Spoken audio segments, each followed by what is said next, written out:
Welcome to The Explainer. Today, we're uncovering a seriously fascinating piece of hidden history, the hidden hero that built the modern South. You know, when you think about how the American South became this booming, modernized powerhouse, your mind probably jumps straight to air conditioning, right? But actually, that's skipping a massive chapter of the story. Because long before AC conquered the region, a much, much simpler desk appliance had to step up and save it from just crippling, unlivable heat. Okay, let's dive into this. To really grasp the stakes here, we have to look at what heat actually meant in the late 19th century. We're talking specifically about the absolutely horrifying summer of 1896. A brutal heat wave settled over the eastern United States and literally just refused to leave for 10 straight days. And the human cost? It was staggering. We're talking over 1,500 people dead in just a single week. The micro-narratives from that week are, frankly, just brutal. In Lower Manhattan and Chicago, apartments without running water quite literally turned into ovens. People were so desperate just to breathe that they were dragging their mattresses out onto fire escapes and rooftops. Down on the cobblestones of Broadway, streetcar horses were collapsing from sheer exhaustion and were just left where they fell. Meanwhile, city morgues in Manhattan and Brooklyn completely ran out of space. Now, contrast that with the broader picture. Northern cities were experiencing this explosive growth, right? Chicago was racing past 500,000 residents by 1880. But the South, it was effectively stagnant. While Chicago was expanding like crazy, Atlanta had maybe 37,000 people. Houston was sitting at roughly 16,000. And it wasn't a lack of railroads or a lack of immigration holding the South back. It was this absolute wall of relentless, dangerous heat that acted as a literal obstacle to growth. And this brilliantly illustrates how Southern life simply had to bend to this heat. I mean, everything about their architecture was built around sheer survival. Shotgun houses were basically designed as literal wind tunnels. You had dog trot cabins featuring these covered open-air breezeways where families basically just lived from June to September. Homes had sleeping porches, and cities were deliberately planned with wider streets and public squares just to act as vital ventilation infrastructure. The heat dictated absolutely everything, right down to the split-shift schedules of the workers.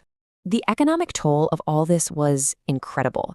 By 2 p.m. in the afternoon, the indoor temperature in a downtown Houston brick building would easily climb past 105 degrees. It was so bad, it forced courts to shorten their sessions, and merchants had to close up shop. State legislatures in places like Austin and Baton Rouge literally had to adjourn for the entire summer. Just think about that for a second. Entire governments shutting down simply because their buildings were physically unbearable to be inside. But the solution didn't actually start in the South. It started in a tiny workshop in Lower Manhattan back in 1882. A 22-year-old engineer named Schuyler Scatts Wheeler took 2 bare spinning blades, attached them to an electric motor, and just slapped it on a desk for some bank executives. It was highly dangerous, by the way, absolutely no wire safety cage, which is just wild to think about today. But hey, it moved air. Fast forward a few years, electrical grids start spreading across the country, and companies pounce. Emerson introduces the oscillating fan in 1894 to cool entire rooms, and by the late 1890s, General Electric finally adds that vital safety cage, so you wouldn't lose a finger. But the real breakthrough here wasn't mechanical, it was economic. See, Wheeler's original fan cost around $40. That was a massive luxury novelty for a bank executive when the average worker was bringing home maybe $400 a year.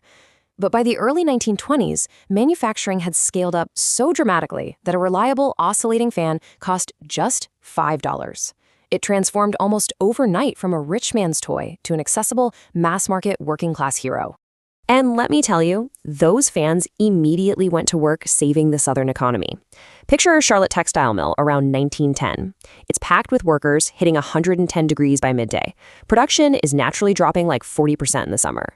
But when factory owners bolted rows of electric fans to the ceiling beams, production absolutely skyrocketed. Now, the fans didn't actually lower the room's temperature, but that moving air evaporated the workers' sweat so much faster, it dropped the perceived temperature by about 15 degrees. That was literally the difference between finishing a shift and being carried out on a stretcher. Department stores caught on to this too, plastering "cooled by electric fans" in giant block letters right in their windows. But movie theaters? They took it to a whole other level. Southern theaters in places like Dallas and New Orleans started pulling air across massive blocks of ice using electric fan systems. Audiences absolutely packed in just to cool down. And I am not making this up, the entire concept of the modern summer movie blockbuster was born specifically because these fan-cooled theaters became the single coolest, most comfortable places in town during July and August. Now, what's really interesting about this slide is that the fan's most crucial impact wasn't economic at all. It was medical. Before fans, summer was incredibly, tragically deadly for infants and the elderly in poor tenement neighborhoods. But when you look at public health records, there is a measurable, drastic drop in summer infant mortality and heat stroke hospitalizations that corresponds almost exactly to the years when that affordable $5 fan made its way into working-class households. It was quite literally keeping the vulnerable alive. So while the fan didn't conquer the heat completely, it kept the door open just long enough for southern cities to lay their foundations. Look at this population boom. Between 1880 and 1920, places like Houston, Atlanta, and Dallas began booming decades before the air-conditioned Sunbelt era even started. The fan literally turned summers from a season of strict survival into a season where cities could actually function and grow. The humble fan was having an incredible run, right? But before we look at the high-tech machine that eventually froze the electric fan right out of the spotlight, take a quick second to help us keep this channel cool. Please like, subscribe, share, and comment on this explainer. It really helps us bring these hidden histories straight to you. Okay, back to the story. The fan's ultimate rival actually started as a total accident. In 1902, a 25-year-old engineer named Willis Carrier was called out to a Brooklyn lithography plant. He wasn't trying to invent comfort cooling. He was literally just trying to fix a humidity problem that was wrinkling their color printing paper. By pumping air over cold coils to remove the moisture, Carrier solved the paper problem, sure, but he noticed the air coming out was significantly cooler.